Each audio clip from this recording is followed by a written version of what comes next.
Well, we're still in our series on Mark this morning, and we're going to continue this series on Mark at least through next week. I'm really excited about the rest of the year because we're going to be focusing on the book of Acts after this, and so we're going to get to Jesus' crucifixion and resurrection, and then we're just going to continue on with the story of the early church. And we're going to spend the rest of the year in Acts, and so we're really going to dig in to that book, and I'm really excited about that. But we don't want to rush past these last few chapters of Mark. These are the most important chapters in Mark. All the Gospels spend a disproportionate amount of time on the last few days of Jesus' life. And so last year we actually spent like basically 6 weeks looking at the last week of Jesus' life because it's so important and it's such a big part of the story. And so we don't want to rush past it, so we're going to be in that tonight, or to this morning, and then on Good Friday, and then on Easter Sunday, we're going to continue on in these last chapters of Mark and these last moments of Jesus' life. We're not going to be looking at the Palm Sunday story this morning for the sermon. We're going to be looking a little bit after that, something that happened later in that week. But we're going to be in Mark chapter 14. I'm going to go ahead and read the passage, and then we'll talk a little bit about what this might mean for us today. It's the story of Gethsemane, of Jesus praying in Gethsemane. They went to a place called Gethsemane, and Jesus said to his disciples, "Sit here while I pray." He took Peter, James, and John along with him, and he began to be deeply distressed and troubled. "My soul is overwhelmed with sorrow to the point of death," he said to them. "Stay here and keep watch." Going a little further, he fell to the ground and prayed that if possible the hour might pass from him. "Abba, Father," he said, "everything is possible for you. Take this cup from me, yet not what I will, but what you will." Then he returned to the disciples and found them sleeping. "Simon," he said to Peter, "are you asleep? Couldn't you keep watch for just 1 hour? Watch and pray so that you will not fall into temptation. The spirit is willing, but the flesh is weak." Once more he went away and prayed the same thing. And when he came back, he again found them sleeping because their eyes were heavy. They did not know what to say to him. Returning the third time, he said to them, "Are you still sleeping and resting? Enough. The hour has come. Look, the Son of Man is delivered into the hands of sinners. Rise, let's go. Here comes my betrayer." This is a tragic story, but I think a really important story for us. And so we're going to get into some of the harder parts of it. But first, I want to talk to you about something in my own life, since we're talking about sleep in this story. You know, for my entire life, I've loved one thing really more than all others. There's two things really, eating and sleeping are the two things that I love more than all other things. Does anyone here love to sleep? When I was younger, I would sometimes fall out of bed and I was so tired and maybe lazy, I don't know if that's a word you could use, but I was so tired that I wouldn't even get back in bed. I would just lay my head on the side of the bed and go back to sleep like that on my knees. This picture, I was finding anywhere I could to get some shut-eye, because I just loved it.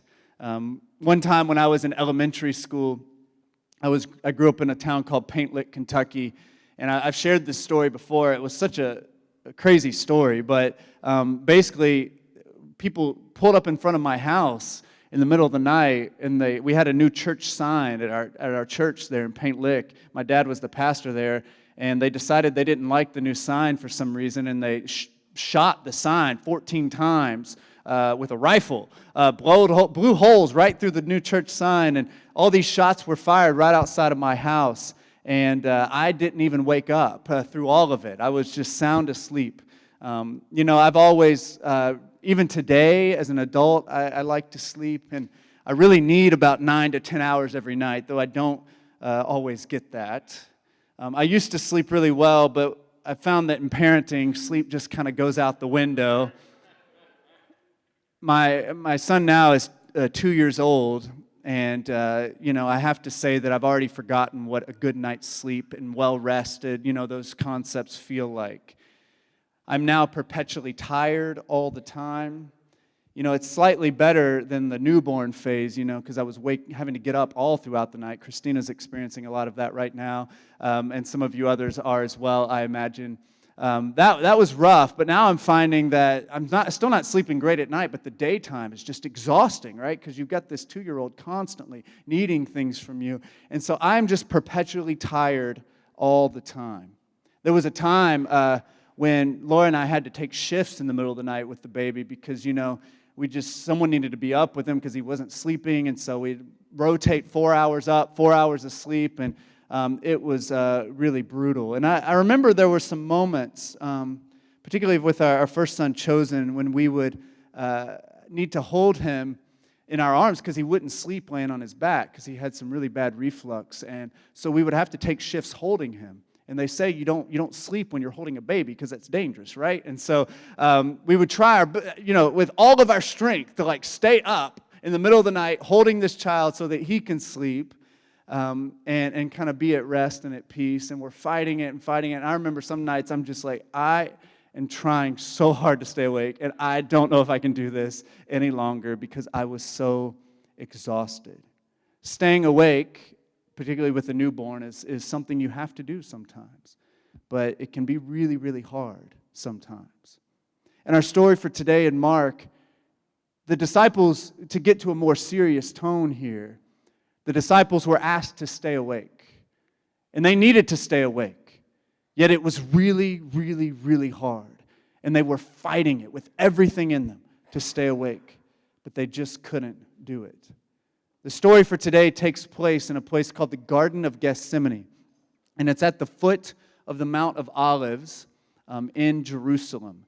And this is a picture of the Garden of Gethsemane today, and this is roughly where they think this was. And now they're, all these holy sites we read about in the Bible. If you go travel to the Holy Land, there's a church built on every single one of them, kind of staking their claim to this holy site. The Garden of Gethsemane, though, was one of my favorites. It was kind of understated. It wasn't too much, all the different ornate stuff. It was a fairly simple church in this really beautiful garden, and it had these olive trees that are really old olive trees there. And it probably looked fairly similar then to what it looks now. And so in this story, Jesus asked 3 of his closest friends, these were leaders of the movement, Peter, James, and John, to stay awake with him while he dealt with some unbearable pain and horror and distress.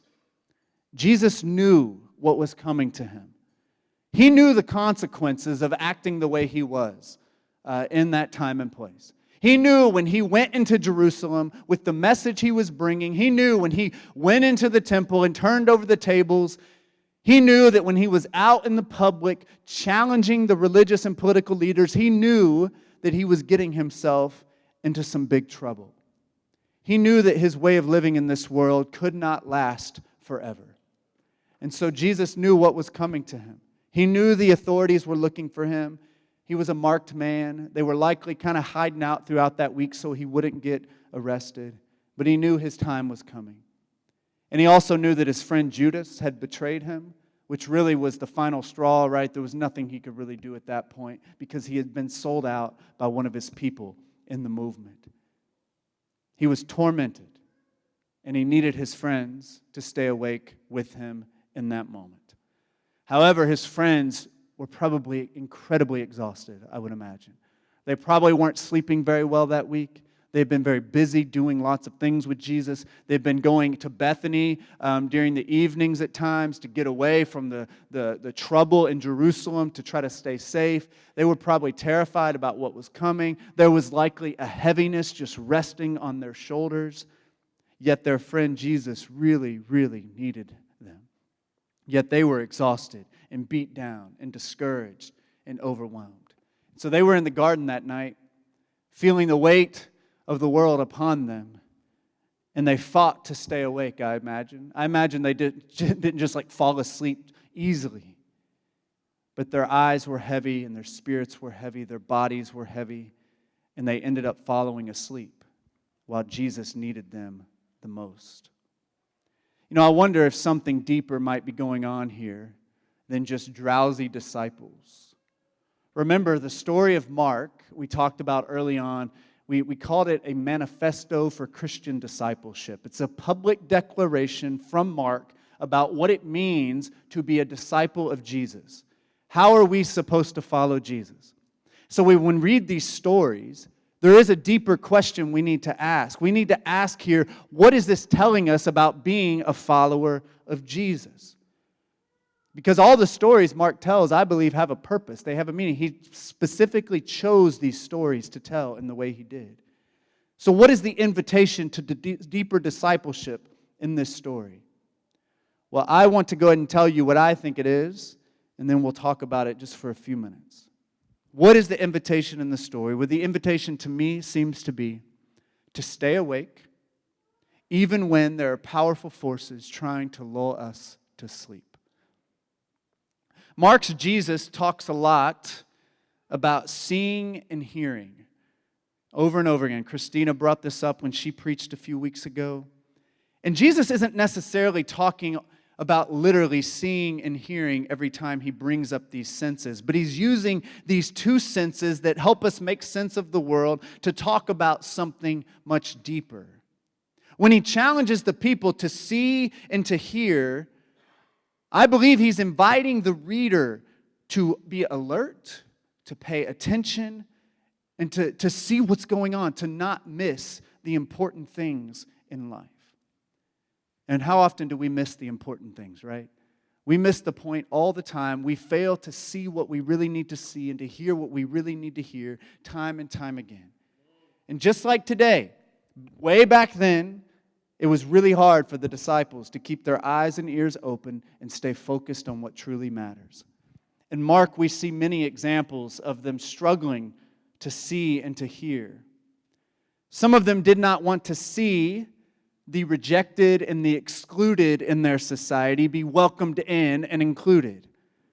The men would push the children away, often ignoring the women. They had a hard time welcoming the sick and the unclean. We see them struggling through this throughout Mark. Some people did not want to hear Jesus' teachings on servanthood, on suffering, on the dangers of wealth. And so they would, in a sense, plug their ears to the message that Jesus was trying to share. We don't do that today, do we? Some didn't want to hear Jesus being so straightforward about their failures and about their betrayals. And so they would turn maybe their ears away from Jesus so they did not hear what he had to say. Some did not want to see Jesus in pain and arrested and tortured, and so they could not follow Jesus on that dark road. We talked about last week that none of the men were able to do that, but this group of women were able to actually stick with Jesus all the way to the end and see Jesus through all the suffering. It's like the disciples would have preferred to just live in denial sometimes and kind of follow a comfortable Jesus who supported their agendas and their aspirations and their visions for themselves and for their people. Sometimes it seems like they didn't like that Jesus was so honest and so different. Being around honest people who are kind of trying to follow this radical path of Jesus can be hard sometimes to be around them because they're difficult at times. Perhaps they would have preferred not to see the things that Jesus was unmasking and revealing to them. Because much of what Jesus did was unmasking things and revealing things that we have refused to pay attention to. It's easier for them to plug their ears and to close their eyes. And what we're saying here is they're just tuning out the things that maybe God is wanting them to pay attention to. The 3 years that Jesus spent with his disciples, they had an amazing time with Jesus in so many ways. It changed their life.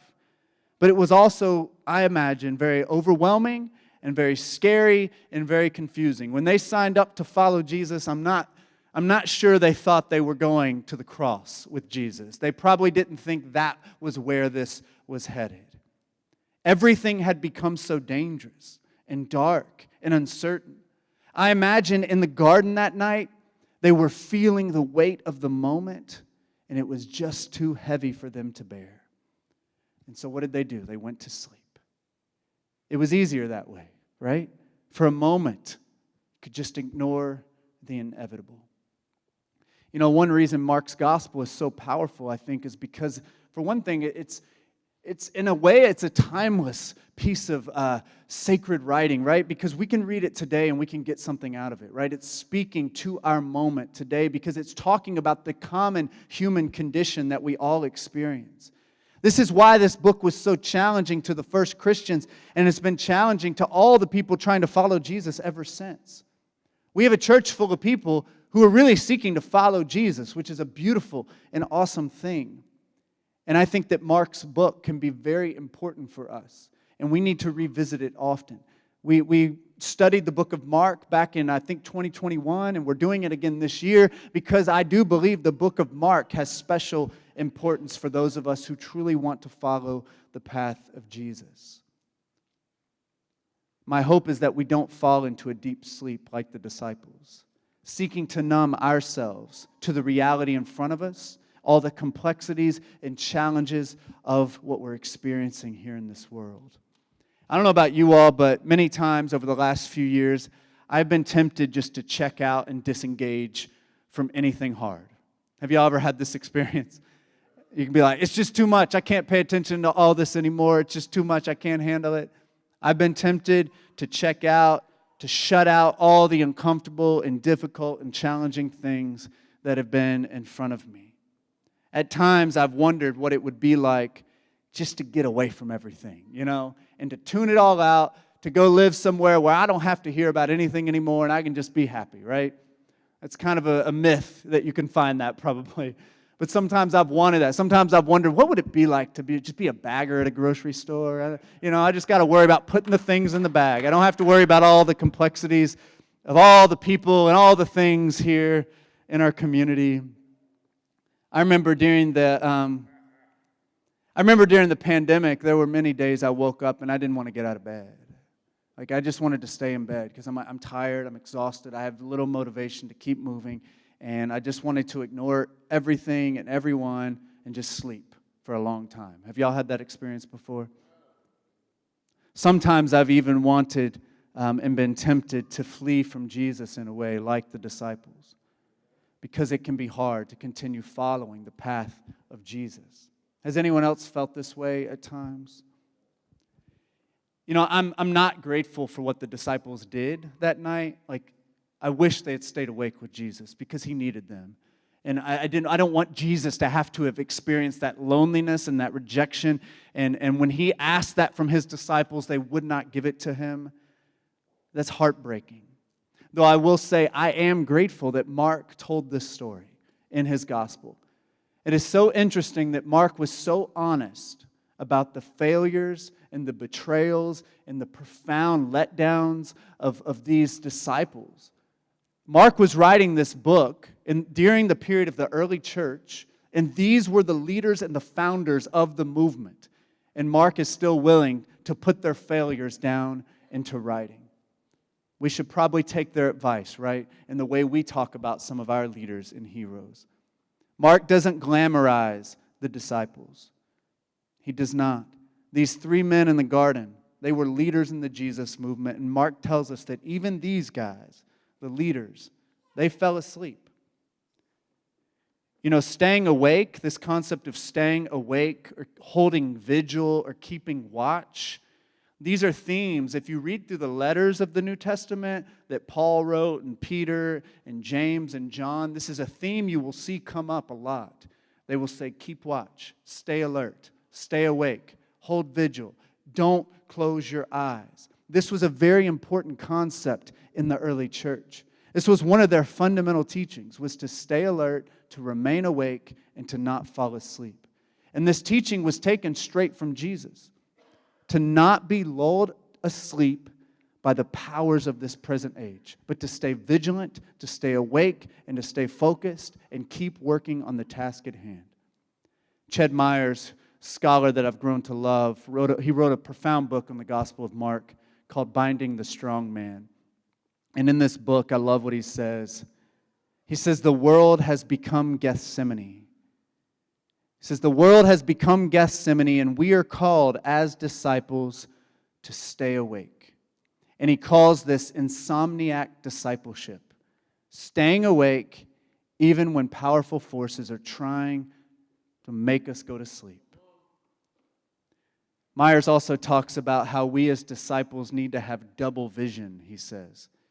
He says we must be able to see the world as it is and also the world as it should be and the world as it could be. We must stay awake to the horror that we see in front of us and also stay awake to the hope. This is that tragic gap we've talked about at our church over the years. Parker Palmer, I read once that he was talking about how we as Christians have to stand and act in the tragic gap. And the tragic gap is the gap between the world as it is and the world as it should be. And we can't give up. We have to continue to stand and act in the tragic gap, working for a better world, partnering with God, and having hope that Jesus will someday come back and usher in this new world that we have been longing for and praying for. And so we stand and act in the tragic gap between the world as it is with all its pain and horror and violence and loneliness and isolation and the world that we know is possible, a world of light and love and peace. It's that double vision. We have to look wide-eyed into the face of evil while also holding on to hope for a better day. We stay awake to the horror and the hope. And this is really, really hard to do. It's very easy to slip into cynicism and only see the negative. I can get that. That's where I'm prone to go at times. Or it can be very tempting just to go into kind of living in this kind of blissful world that's really not reality, where all we see is we see everything from the rose-colored glasses and we refuse to engage with the hard stuff. And we recognize our calling as Christians that the Bible teaches, I believe, is to stay in the tension and not to allow yourself to only see one side. If y'all know me, you know that I've always loved Dr. Martin Luther King Jr. He's been a hero of mine for many, many years. He was a flawed man in some significant ways, but aren't we all? He didn't always get it right, but he was, I believe, one of America's greatest prophets. He was a man who truly had the double vision that I'm talking about. He refused to look away from the pain and horror of things like racism and poverty and war, but he also refused to let go of hope. He was someone who held on to the hope of Jesus and the hope that this world actually could be redeemed and restored and made whole. King understood, I believe, that the world is Gethsemane, and Jesus was calling him to stay awake in this world. On Passion Sunday, 2 weeks before Easter, on March 31st, 1968, King preached his final sermon at the Washington National Cathedral. And this was less than a week after that day, on April 4th, right around this time of year, he was assassinated. The title of his sermon, his final sermon, was Remaining Awake Through a Great Revolution. Remaining awake through a great revolution. Like he had done many times before, he challenged people to remain awake to the evils of racism and poverty and war, to not turn away. His Poor People's Campaign that he had launched was focusing on poverty and economic justice. It was just getting off the ground. He had become vocal, very vocal in his criticism of the Vietnam War, which actually led to him getting lots of pushback and criticism from all types of people. He was very unpopular with both blacks and whites at that point. He was isolated, he was alienated, and he was down and out. And if you look back at a lot of his writings and stuff and the things he was saying, he was wrestling with despair at that point. He could have slowed down and he could have stepped back. He could have said, man, this has been too hard. He could have taken all his accolades and prizes and his legacy. He could have found a prestigious job at lots of academic institutions and probably not had to put himself on the line anymore. Many people would have applauded him. Instead, he chose to remain awake. He continued to remain awake to the evils of racism and poverty and war, and at the same time continue to articulate a dream, God's dream of justice and of this beloved community that he always talked about. Because he refused to be pacified and lulled to sleep, he paid the greatest price just 5 days later after that sermon, when his life was taken from him. King is an example, I think, of someone who saw the world as Gethsemane, and he remained awake with Jesus as the powers of this world were aggressively and even violently putting people to sleep during that time when he was working towards this vision of a different kind of America and a different kind of world. You know, I know that King is a towering example. He's one of those that he can feel a bit far off and a bit out of reach from your life experience. I mean, we're probably not going to have meetings with the president, you know, and we're not going to have statues erected of us, you know. We're not going to be the next Dr. King necessarily. However, I think his challenge that he shows us with his life to stay awake, I think it's given to all of us who are called to follow Jesus. And so we can take something from this example. And so we can all begin to take those steps to wake up and to pay attention, to try to see the horror and the hope, and to get on with the task at hand, which is to love God and love others in practical ways in our communities. You know, you can see this throughout history. There will often be a great uprising of thought. I mean, you think back to 2020. A volatile year. We had the pandemic, but then George Floyd was killed, Breonna Taylor was killed that year, Ahmaud Arbery was killed that year, and a lot of white Christians started speaking up about racism and started digging in and learning. But if you pay attention to what happened over time, a lot of people, they started just kind of losing the fire. They started losing the fervor to try to dig in, and then just kind of put that back on the back burner. And this has happened time and time again, as I believe God's Spirit is working to try to bring change and peace and shalom and goodness into our world. Often we get excited and the fire's lit, but then we kind of let it get extinguished. Or we become awake to something and we start to see, oh, I'm seeing things I never saw before. But then it's so easy just to be pacified and to be lulled back to sleep and to not pay attention any longer. And when I shared a similar message back in 2021, it felt very relevant at that time because we were noticing that thing happening already, that a lot of the excitement and the energy around change had started to fizzle. And it's even more prevalent today. You know, it's like there's so many things that I believe God is wanting us to do, and we can't do it all, but we've got to figure out where is God leading us. And we've got to figure out how to keep that fire going through God's Spirit, right? God lights the Spirit inside of us, and it's through spiritual practices and community and all these things that we can help fan that flame to keep that fire of freedom and love and goodness and peace burning here in our world. So I have a few questions that I want you all to think about. The first one is, what powerful forces are lulling you to sleep or drawing you into that slumber where you're kind of closing your eyes and you're kind of like, I'm kind of losing that fire. You know, there's so many things that we could think of, media being one of them.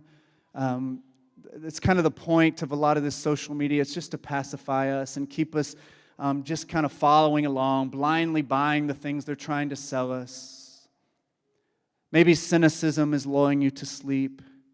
Maybe you're going through some real tragedy and difficulties in your family, personal struggles, and maybe you just need to own it that, like, I only have energy for this right now, and that's okay. It's okay, but we have to own those things. Maybe that's kind of just like really wearing you down. Maybe bitterness, busyness, stress, fears. Maybe you feel totally inadequate and overwhelmed and you don't even know how to start living differently in this world. But what is lulling you to sleep?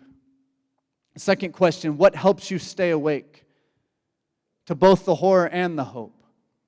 For me, I try to stay awake to the horror through reading and through meeting people different than me, building friendships across boundaries, because I start to realize and hear stories of others and feel and hear the things that they've gone through. It helps me to keep my eyes open and my ears open to the suffering and the struggles that are going on around us.